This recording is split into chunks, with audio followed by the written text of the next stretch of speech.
Donc, tu as intégré la série Plus belle la vie en 2019. Déjà, qu'est-ce que ça t'a fait d'intégrer cette série qui dure depuis 15 ans, qui est... Voilà. Ouais, donc maintenant 17. Oui, On est maintenant monté, 17. quand je suis arrivé, c'était l'année des 15 ans. Moi, je suis super content, c'est une super grande famille, c'est une superbe aventure, des super copains, donc que ce soit comédien, technicien, produit à la prod. Donc c'est super, c'est une grande famille qui est hyper accueillante et content de faire partie de l'aventure.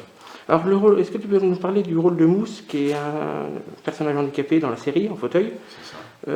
Est-ce que tu peux nous parler du personnage et de l'évolution depuis Ouais. son arrivée?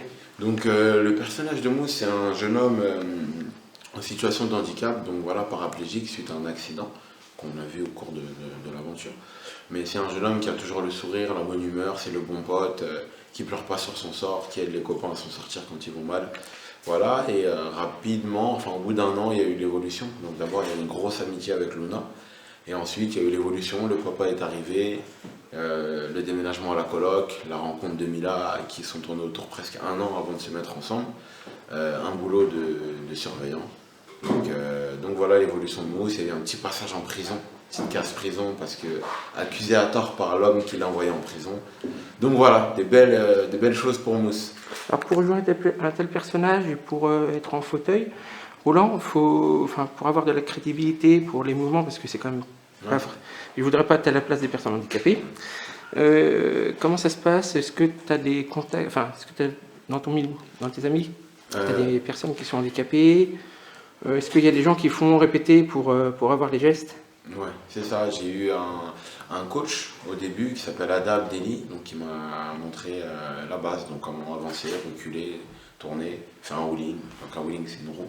Donc voilà, il m'a montré tout ça. Ensuite, j'ai regardé aussi le film Patient. Donc ça, j'ai regardé via la production qui m'a envoyé. Je l'avais déjà vu, mais j'ai regardé. Et après, une fois que j'avais eu les gestes de base, je me suis entraîné moi de mon côté, à pratiquer, pour que je sois vraiment crédible, parce que je voulais pas m'afficher, donc faire quelque chose ou desservir à la cause. J'étais là pour mettre en lumière correctement les personnes en situation de handicap. L'évolution du personnage dans les prochaines semaines, les prochains mois? Ouais, il y a une petite Qu'est-ce évolution. qu'il va y avoir? Ce qu'il va y avoir, c'est qu'on va Est-ce qu'on retrouver peut avoir des Mousse. infos? Des petites infos, pas des grosses parce que sinon c'est plus drôle. On va retrouver Mousse donc, au lycée. On va retrouver Mousse au lycée. Il y aura une nouvelle fonction qui va être traitée, qui va être abordée. Donc voilà, avec le personnage de Rocha par exemple, qui va accompagner Mousse. Mais pour plus d'infos, il faut revenir à partir du 15 octobre, mi-octobre sur France 3. Et là, il y aura la suite, mais une belle petite histoire qui revient. Alors, est-ce que tu aurais aussi un mot à dire pour les personnes qui sont en situation de handicap? Ouais, pour les personnes en situation de handicap, moi j'ai envie de dire que je suis content d'interpréter aujourd'hui ce rôle de Mousse, qui m'a moins sensibilisé à la cause.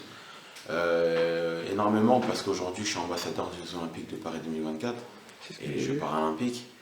Donc voilà, j'ai comme ambition de promouvoir le sport paralympique, donc je suis tout cœur avec eux. Et voilà, on va faire en sorte que ce soit mis en lumière et voilà, c'est le mot que j'ai à dire. Parfait. Donc, on est à La Rochelle pour le Festival de la Fiction TV. Oui. Alors moi, je vais faire un petit retour en arrière avant Plus belle la vie, 2011. La guerre des boutons. Ouais, 2011, ouais. Un film, voilà, assez emblématique, assez... Ouais. Déjà, voilà, on te découvre là-dedans. Ouais.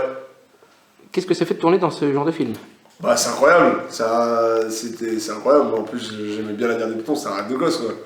On va te dire, tu pars 4 mois, te battre, te battre pour de faux dans un champ avec des épées en bois et des cerises, tu vas direct. Non, c'est trop bien. Déjà, ça a changé ma vie sur plein d'aspects. J'ai vécu des choses que j'aurais jamais pu vivre si j'avais pas fait ça. Et puis, le film était trop bien, donc j'étais trop content, quoi.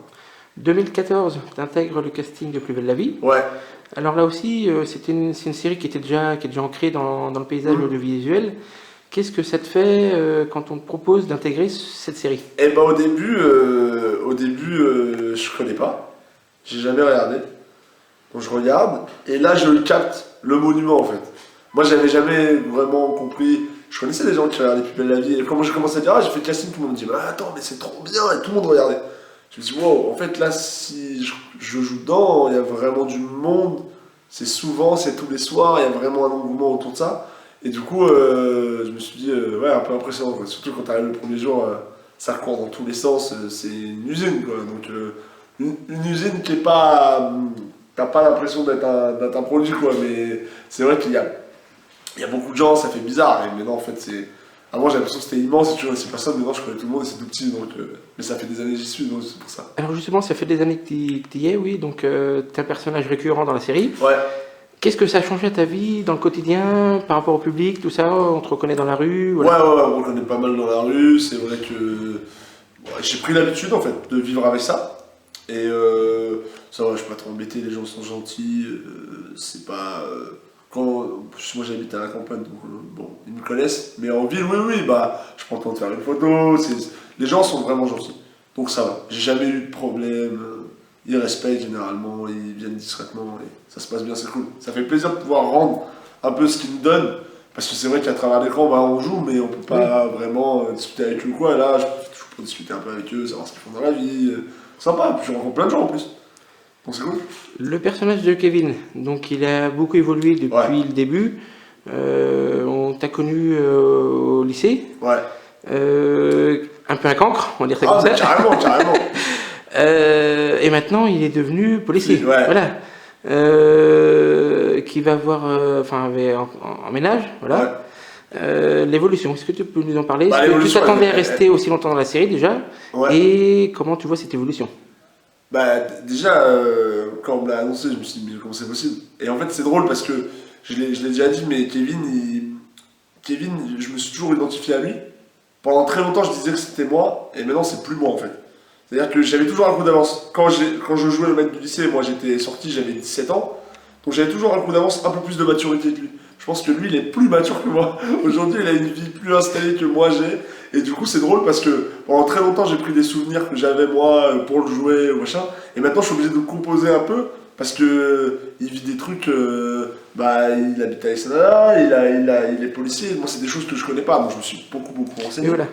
Mais j'ai fait des stages et j'ai parlé avec des gens qui vivent ces vies-là. Et du coup, c'est cool parce qu'on se détache vraiment. Je peux plus dire que Kevin, c'est moi. Je lui laisse toujours son âme de Kevin. C'est-à-dire que dès que j'ai l'occasion, je sors un peu une vanne pourrie ou je fais un peu un truc pas très hygiénique, genre. En plus, les auteurs, ils ont bien compris ça, que je voulais garder l'âme de Kevin. Même les costumes, ils mettent toujours mes vieux jogging tout pourris que j'avais au début, quand il est un peu fatigué ou quand il est chez lui. Et je trouve ça cool. Parce que Kevin, c'est Kevin, même s'il va devenir, il est mature et qu'il est flic maintenant, il restera pareil, quoi. Est-ce que tu peux nous parler de l'intrigue actuellement avec Camille? C'est une intrigue qui est vraiment géniale. Qui est vraiment géniale.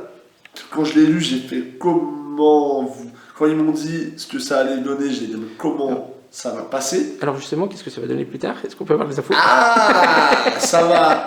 C'est un gars qui va. Là, il est dans la merde. Là, il s'est mis un peu dans le pétrin parce que déjà, il mord à tout le monde. Il va finir par même un peu se mentir à lui-même. Il va être perdu, quoi. C'est un pétage de câble qui va se passer. C'est-à-dire que lui, là, il ment à sa copine, il veut faire plaisir à son beau-père, il ment à Camille aussi. Lui aussi, il se dit, à un bout d'un moment, il va se dire, mais attends, je suis pas un robot, peut-être qu'en fait, je l'aime vraiment bien cette fille, et puis machin. Et puis, non, il va se passer plein de trucs. Dans sa vie de couple, dans sa vie amicale, dans sa vie professionnelle, là, il va pas passer un très bon mois, Kevin. Mais j'espère que ça va s'arranger. Pour l'instant, je sais pas si ça va s'arranger, mais j'espère que ça va s'arranger. Est-ce que tu peux nous parler un peu du tournage, comment ça se passe? Parce que c'est une série quotidienne. Ouais. Donc je suppose que vous tournez tous les jours. Ouais. Du matin au soir ou... Ça tourne tous les jours. Voilà, ça tourne tous les jours, enfin ça tourne du lundi au vendredi, tous les jours. Parfois un peu le samedi, de 7h à 19h. Après, c'est pas toujours les mêmes gens qui y sont. Les techniciens, c'est pas toujours les mêmes. Les acteurs, c'est pas toujours les mêmes. Il y a des périodes où clairement j'ai l'impression que j'habite là-bas. Parce que j'y suis tout le temps. Mais sinon, il y a des périodes où je vais rien faire, où je vais venir faire une petite intrigue où je vais voir Baptiste. Je dis, ah, tu vas bien, voilà, mais sinon, voilà, c'est juste des petits hold-up, comme on dit. Tu passes, t'as une séquence. Mais sinon, c'est pas éprouvant. Mais c'est un rythme à tenir, et ce qui est assez cool. Pour notre métier, c'est rare d'avoir des rythmes comme ça, donc c'est bien. Et justement, avec quel comédien tu te sens le plus proche dans la série? Parce que depuis le temps que celui qui fait Baptiste Barentazor, c'est un très bon pote, c'est comme mon frérot. Donc, Enfin oui, lui, mais je m'entends bien avec plein de gens, hein. Je m'entends très bien avec celui qui fait Mousse, avec le docteur Vidal, avec Pauline Bresson, c'est pareil, avec Emma, c'est comme ma frangine, et puis celle qui joue Camille, bah, je m'entends très bien avec Laurie Bordezoul, qui joue ma copine, Émilie. Oui, puis qui est du secteur, je crois. Qui est pas loin, pas loin de La Rochelle. Et je m'entends très bien avec Camille, qui est en fait une copine d'enfance. Donc on vient tous les deux enfin, une copine d'enfance.